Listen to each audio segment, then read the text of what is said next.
Model प्रश्न पत्र 2022 अर्धवार्षिक परीक्षा के लिए विषय संस्कृत कक्षा 10वीं। और ये जो प्रश्न पत्र है इसमें देखिए, इसको हम हल करेंगे। पहला प्रश्न है प्रदत्त विकल्पे रिक्त स्थानानि पूरयत, 7 नंबर का है, 7 प्रश्न है। पहला जो प्रश्न है रिक्त स्थान वाला है। ये जो कोष्टक में रिक्त स्थान दिए गए हैं, कृषक, पठित्वा, स्थिरत्वम, कश्चन, हस, क्षत्रि और व्याघ्रम। पहला प्रश्न है स्थिर धन त्व प्रत्यय मिलाने पर यहाँ पर बन जाएगा स्थिरत्वम। तस्मिन् कश्चन चोरः प्रविष्टः, यहाँ पर रिक्त स्थान में लिख देंगे गृहे। भयाकुलं दृष्ट्वा कश्चित् धूर्तः श्रृंगालः हसन् आह, इस रिक्त स्थान में आ जाएगा व्याघ्रम। निधन कत्वतु को मिलाएंगे तो रिक्त स्थान में लिख देंगे नीतवान। पटधन कत्वा को मिलाने पर बनता है पठित्वा। हसन का विच्छेद करेंगे तो हस धातु और क्षत्रि प्रत्यय हो जाएगा। इसी प्रकार कश्चित रिक्त स्थान बलिवर्दाभ्याम क्षेत्र कर्षणम कुर्वन् आसीत्, इस रिक्त स्थान में लिख देंगे हम कृषक है। तो ये जो रिक्त स्थान की पूर्ति हमने की है वो यहाँ से हमने रिक्त स्थान की पूर्ति की है।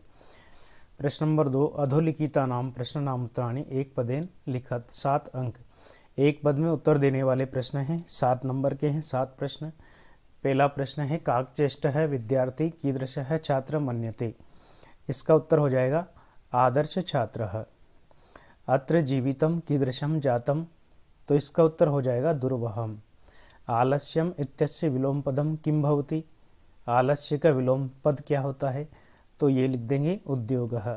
प्रथमः इत्यस्य विलोम पदम किम, प्रथम का विलोम पद क्या होगा, द्वितीयः। सदा कह पत्ति, हमेशा कौन लाभकारी होता है, तो इसका उत्तर हो जाएगा व्यायामः। बुद्धिमति कुत्र व्याघ्रम ददर्श, बुद्धिमति ने कहाँ पर शेर को देखा था, उत्तर हो जाएगा गहन कानने, घने जंगल में। पिता पुत्राय बाल्ये किम यच्छति, पिता पुत्र को बचपन में क्या देता है, तो इसका उत्तर हो जाएगा विद्याधनम, यानी कि विद्या रूपी धन देता है। 6 नंबर का प्रश्न है सही जोड़ी मिलान करना है। तो यहाँ पर देखिए सही जोड़ी का मिलान किया हुआ है।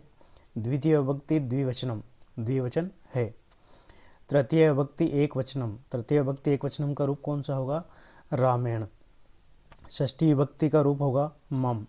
प्र उपसर्ग युक्त पद होगा प्राचार्य। चतुर्थी विभक्ति एक वचनम का रूप होगा तुभ्यम। और प्रथमा विभक्ति होगी रामः शब्द में।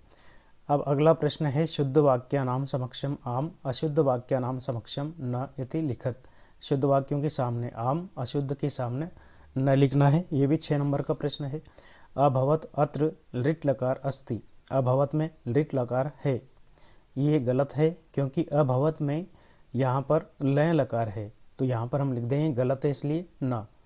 सर्वदा व्यायाम कर्तव्य है, हमेशा व्यायाम करना चाहिए। इस वाक्य में अव्ययम अस्ति सर्वदा, अव्यय शब्द है सर्वदा, यह सही है इसलिए यहाँ पर हमने लिख दिया आम। पर्यावरणस्य संरक्षणम एवं प्रकृते आराधना, पर्यावरण का संरक्षण करना ही इस प्रकृति की आराधना है। इस वाक्य में प्रकृति जो शब्द है अव्यय शब्द है, नहीं है, तो यहाँ पर हम लिख देंगे न। उपवनम इत्यस्मिन् पदे एक वचनम अस्ति, यहाँ पर हम लिख देंगे न। लभन्ते अत्र लभ धातु अस्ति, बिल्कुल सही, इसलिए यहाँ पर हम लिख देंगे आम। अस्ति इति पदस्य गणना अव्ययेषु भवति, अस्ति की गणना अव्यय शब्दों में होती है, नहीं होती, इसलिए यहाँ पर हम लिख देंगे ना। प्रश्न नंबर 5, उचित विकल्पम चित्वा लिखत, ये भी 6 नंबर का है। उचित विकल्प चुन करके लिखिए। पहला है भोजन धन अंते, इसका संधि युक्त पद बनाएंगे तो क्या होगा, भोजनान्ते, भोजानान्ते, भोजनन्ते या भोजनान्ते, तो इसका सही संधि विच्छेद होगा भोजनान्ते। पहला जो है इसको हम राइट कर देंगे भोजनान्ते। अव्ययी भाव समासस्य उदाहरणमस्ति, अव्ययी भाव समास का उदाहरण है पंचपात्र पीताम्बर घनश्यामः अनुरूपम। तो यहाँ पर देखिए अव्ययी भाव समास यानी कि जिसका पहला पद अव्यय हो, उपसर्ग युक्त हो या प्रधान हो, वहाँ पर अव्ययी भाव समास होता है। तो देखिए यहाँ पर हो जाएगा अनुरूपम, रूपम के पहले अनुपसर्ग लगा है इसलिए अनुरूपम, यहाँ पर अव्ययी भाव समास हो जाएगा, इसको हम राइट कर देंगे। प्रश्न नंबर 3, अत्याचारः इत्यस्मिन् पदे संधि अस्ति, अत्याचार इस पद में संधि है। अतिधन आचार हो जाएगा, ई का यह बना देंगे, यण संधि हो जाएगी। तो यहाँ पर हम तीसरा ऑप्शन राइट कर देंगे, यण संधि। निर्गतः बल यस्मात् सह, जिसका बल निकल गया है, इत्यस्य समस्त पदम भविष्यति, इसका समस्त पद क्या बनेगा? निर्बलः, निर्धनः, निर्गतालयः या निर्जनः। तो जिसका बल निकल गया, जिसके अंदर बल नहीं रहा, उसको कहेंगे हम निर्बलः। तो पहला वाला जो ऑप्शन है उसको हम राइट कर देंगे। पांचवा है पितरौ इत्यस्मिन् पदे समास विग्रह भवति। पितरौ का समास विग्रह होगा माता पिता चे माता पिता, माता चे पिता चे या पिता माता। तो यहाँ पर तीसरा ऑप्शन हम सही करेंगे, माता चे पिता चे, इसका सही समास विग्रह होगा। और यहाँ पर होगा द्वंद्व समास। गावश्चे इत्यस्य संधि भवति, गावश्चे का संधि विच्छेद होगा, गाव चे, गा चे या गो चे या गावः धन चे। तो चौथा ऑप्शन यहाँ पर हम राइट करेंगे, गावः धन चे, यहाँ पर हो जाएगी विसर्ग संधि। प्रश्न नंबर 6 में देखिएगा, अधोलिखित यो प्रश्नयो एकस्य प्रश्नस्य उत्तरम संस्कृत भाषायां पूर्ण वाक्येन लिखत। इन दोनों में से एक प्रश्न का उत्तर संस्कृत भाषा में पूरे वाक्य में लिखना है। 2 नंबर का प्रश्न है, कवि किमर्थम प्रकृते शरणम इच्छति। उत्तर हो जाएगा, अत्र जीवितम दुर्वहम जातम अतः कवि प्रकृति शरणम इच्छति। लोके महतो भयात् कः मुच्यते। तो उत्तर हो जाएगा, इस लोक में महान भय से कौन मुक्त हो जाता है। लोके महतो भयात् बुद्धिमान मुच्यते, इस संसार में महान भय से भी बुद्धिमान लोग मुक्त हो जाते हैं। प्रश्न नंबर 7 है, अधोलिखितो प्रश्नों एकस्य प्रश्नस्य उत्तर संस्कृत भाषायां पूर्ण वाक्येन लिखत। ये भी 2 नंबर का है, व्यायामात् किम उपजायते, व्यायाम से क्या उत्पन्न होता है। तो इसका उत्तर यहाँ पर हम लिख सकते हैं। दूसरा प्रश्न है, कृषक है किम करोति, कृषक क्या करता था। तो यहाँ पर हम लिख देंगे, कृषक है कृषि कार्यम करोति स्म, क्षेत्र कर्षणम करोति स्म, किसान जो है खेती का कार्य करता था। इनमें भी 2 प्रश्नों में से एक का उत्तर हमें लिखना है, जनः किमर्थम पदाति गच्छति। तो इसका उत्तर होगा, जनः अर्थ कार्षण पदाति ही गच्छति, वह व्यक्ति धन की कमी के कारण पैदल पैदल ही अपने बेटे से मिलने के लिए जाता है। जम्बुकः किम वदन व्याघ्रस्य उपहासम करोति, ये थोड़ा बड़ा प्रश्न है, इसलिए आप पहला प्रश्न लिख सकते हैं। 9वां प्रश्न है, इनमें भी 2 प्रश्नों में से एक का उत्तर पूर्ण वाक्य में लिखना है। 2 नंबर का है, कवि कुत्र संचरणम कर्तुम इच्छति। इसका उत्तर हो जाएगा, कवि एकांत कांतारे संचरणम कर्तुम इच्छति। लोके महतो भयात् कः मुच्यते, बुद्धिमान मुच्यते। प्रश्न नंबर 10 है, यह भी 2 नंबर का है, 2 में से एक करना है। तो यहाँ पे देखिए लिखा हुआ है, केशाम विस्फोटेरपि भूकंपो जायते, किनका विस्फोट होने से भूकंप उत्पन्न होता है। या नराणाम प्रथम शत्रु कः, तो उत्तर हो जाएगा, नराणाम प्रथम शत्रु क्रोधः। अब यहाँ पर देखिए प्रश्न नंबर 11 में भी 2 प्रश्नों में से एक का करना है। जम्बुकः किम वदन व्याघ्रस्य उपहासम करोति, यह प्रश्न पहले भी आया है। अन्ते सर्वे मिलित्वा कस्य राज्याभिषेकाय तत्पराः भवन्ति, तो इसका उत्तर हो जाएगा, अन्ते सर्वे मिलित्वा उल्लूकस्य राज्याभिषेकाय तत्पराः भवन्ति, अंत में सभी लोग मिलकर उस उल्लू का राज्याभिषेक करने के लिए तत्पर हो जाते हैं। प्रश्न नंबर 12 में देखिए, अधोलिखितो एकस्य वाच्य परिवर्तनम कुरुत। नीचे लिखिए 2 प्रश्नों में से एक का वाच्य परिवर्तन करना है। तो यह सत्यम कथितम, इसका वाच्य परिवर्तन हो जाएगा, तुम सत्यम कथितवान। 2 में से एक का करना था। प्रश्न नंबर 13 में देखिए कि अनृतम वदसि चेत काकः दशेत, यदि झूठ बोले तो कौवा काटे। ये किसने किससे कहा था। ऐसा कहा था कौवे ने बगुले से। तो यहाँ पर लिखेंगे, काकः बकम प्रति, गच्छ वत्स सर्वम भद्रम जायते, हे वत्स जाइए सब कुछ कल्याणकारी हो गया, ठीक होगा, ऐसा सुरभि ने इंद्र से कहा था।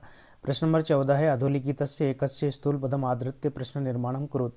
नीचे लिखिए 2 प्रश्नों में से एक को जो स्थूल पद है उसको आधार बनाकर प्रश्नों का निर्माण कीजिए। जैसे अर्यः व्यायामिनम न अर्दयन्ति, शत्रु व्यायाम करने वाले व्यक्ति को नहीं कुचल सकता। स्थूल पद है अर्यः, इसको हटाकर हम जोड़ देंगे प्रश्नवाचक शब्द कः, तो प्रश्न बनेगा कः व्यायामिनम न अर्दयन्ति, और अंत में प्रश्नवाचक चिन्ह लगा देंगे। सुरादीपः ताम अपृच्छत, तो यहाँ पर हम कः लिख देंगे, कः ताम अपृच्छत। प्रश्न नंबर 15 है, अधोलिखितस्य एकस्य अशुद्ध वाक्यस्य शुद्धिकरणीय, एक वाक्य को शुद्ध करके लिखना है। कृष्णम नवनीतम रोचते, तो सही होगा कृष्णम के स्थान पर यहाँ लिख देंगे कृष्णाय नवनीतम रोचते। ईश्वरम नमः, नमः के योग में चतुर्थी व्यक्ति आएगी, तो यहाँ पर शुद्ध वाक्य होगा ईश्वराय नमः। अधोलिखितस्य गद्यांशस्य प्रश्नानाम् उत्तराणि संस्कृत भाषायां लिखत। नीचे लिखे गद्यांश के प्रश्नों के उत्तर संस्कृत भाषा में लिखिए। 3 अंक, 3 नंबर का गद्यांश आएगा आपका। तो ये गद्यांश जो है 3 नंबर का है, इसमें से 3 प्रश्न पूछे जाएंगे। विचित्रा देवगति तस्याम एव रात्रि तस्मिन् ग्रह कश्चन चोरः ग्रहाभ्यंतर प्रविष्टः। तो ये जो कहानी है इसमें से आपको, इस गद्यांश में से आपको प्रश्नों का उत्तर लिखना है। पहला प्रश्न है विचित्रा का विचित्र क्या घटित हुआ। तो यहाँ पर देखिए सबसे पहले लिखा है विचित्रा देवगति, इसका उत्तर हो जाएगा विचित्रा देवगति। प्रश्न नंबर 17 अधोलिखितस्य पद्यांशस्य प्रश्नानाम् उत्तराणि संस्कृत भाषा में लिखत। ये भी 3 नंबर का है। नीचे लिखिए पद्यांश को पढ़कर 3 प्रश्नों के उत्तर लिखिए। पहला प्रश्न है कह परमो धर्मः। इस श्लोक में देखिए सबसे पहले लिखा आचारो परमो धर्मः, तो उत्तर हो जाएगा आचारः परमः धर्मः। सदाचारः केभ्य अपि विशेषतः रक्षेत। सदाचार का हमें कैसे रक्षा करना चाहिए। अंतिम लाइन में लिखा प्राणेभ्यो अपि, प्राण देकर के भी। सदाचारम प्राणेभ्यो अपि विशेषतः रक्षेत। रक्षेत इत्यस्य पद धातु लकार पुरुष वचनम च लिखत। रक्षेत पद का धातु पुरुष लकार वचन लिखिए। तो रक्षेत में देखिए यहाँ पर रक्ष धातु है और लकार है, यहाँ पर विधिलिंग लकार, प्रथम पुरुष और एक वचन। इसी प्रकार अथवा वाला जो पद्यांश है व्यायामो हि सदा पथ्यो बलिनाम स्निग्ध भोजिनाम स च शीते वसंते च तेषां पतितम स्मृतः। पहला प्रश्न है कह सदा पथ्यः। तो पहले ही लाइन में लिखा है व्यायामः सदा पथ्यः, व्यायाम ही सदा कथम बलिनाम। तो इसका उत्तर हो जाएगा स्निग्ध भोजिनानाम। स्निग्ध भोजिनानाम कह सदा पथ्यः, तो व्यायाम सदा पथ्यः ऐसा लिखेंगे। स्निग्ध भोजिनानाम व्यायाम सदा पथ्यः। अगला प्रश्न है अधोलिखित अपठित गद्यांशम सम्यक पठित्वा प्रश्नानाम् उत्तराणि संस्कृत भाषा में लिखत। 4 नंबर का अपठित गद्यांश है। पहला प्रश्न है धर्मस्य प्रथम साधनम किम। धर्म का प्रथम साधन क्या है। तो यहाँ पे लिखा है शरीर, शरीरम खलु धर्म साधनम। तो उत्तर हो जाएगा धर्मस्य प्रथम साधनम शरीरम अस्ति। कीदृशम उदरम व्यायामेन संकोचम गच्छति। किस प्रकार का पेट भी व्यायाम करने से सिकुड़ जाता है। तो यहाँ पर लिख देंगे अस्य गद्यांशस्य समुचित शीर्षकम लिखत। इस गद्यांश का उचित शीर्षक लिखिए। तो इस गद्यांश का उचित शीर्षक है व्यायामः। को अपि पदस्य संधि विच्छेदः कुरुत। को अपि का संधि विच्छेद होगा कह धन अपि विसर्ग संधि। इसी प्रकार से एक और अपठित गद्यांश है संसारे अनेकेषां दुखानां मूल कारणम अज्ञानम। ये वाला जो गद्यांश है अपठित, इसका पहला प्रश्न है अस्य गद्यांश से शीर्षकम लिखत। तो यहाँ पर इसका शीर्षक हो जाएगा अज्ञानम। दुखानां मूल कारणम किम। दुखानां मूल कारणम अज्ञानम। इसका उत्तर हो जाएगा दुखानां मूल कारणम अज्ञानम। समाजे अनेके विकारा कथम जायन्ते। अज्ञानात् एव समाजे नाना विकाराणां जन्म भवति। तो उत्तर हो जाएगा अज्ञानात् एव अनेके विकारा जायन्ते। अज्ञानात् पदे का विभक्ति अस्ति। उत्तर होगा अज्ञानात् पदे पंचमी विभक्ति। प्रश्न नंबर 21 प्रश्नपत्रे समागतान् श्लोकान् विहाय स्व पाठ्यपुस्तकात् कंठस्थीकृत सुभाषित द्वयम् लिखत। 2 श्लोक लिखना है, 4 अंक हैं, कोई भी आप 2 श्लोक लिख सकते हैं। प्रश्न नंबर 22 मित्राय स्व अध्ययनस्य वर्णयन् एकं पत्रं संस्कृत भाषायां लिखत। ये 4 नंबर का है। या अथवा वाला आप स्वस्य प्राचार्यस्य कृते 5 दिवसानां अवकाशार्थम एकं प्रार्थना पत्रं संस्कृत भाषायां लिखत। या 5 दिन की छुट्टी के लिए आप अवकाश में एक संस्कृत का प्रार्थना पत्र अपने प्राचार्य जी का नाम लिख सकते हैं, जो कि आपको मैंने लिखवा रखी है। प्रश्न नंबर 23 में देखिए अधोलिखित एकम विषयम स्वीकृत्य शत शब्देषु संस्कृत भाषायां निबंध लिखत। 4 अंक का है एक निबंध।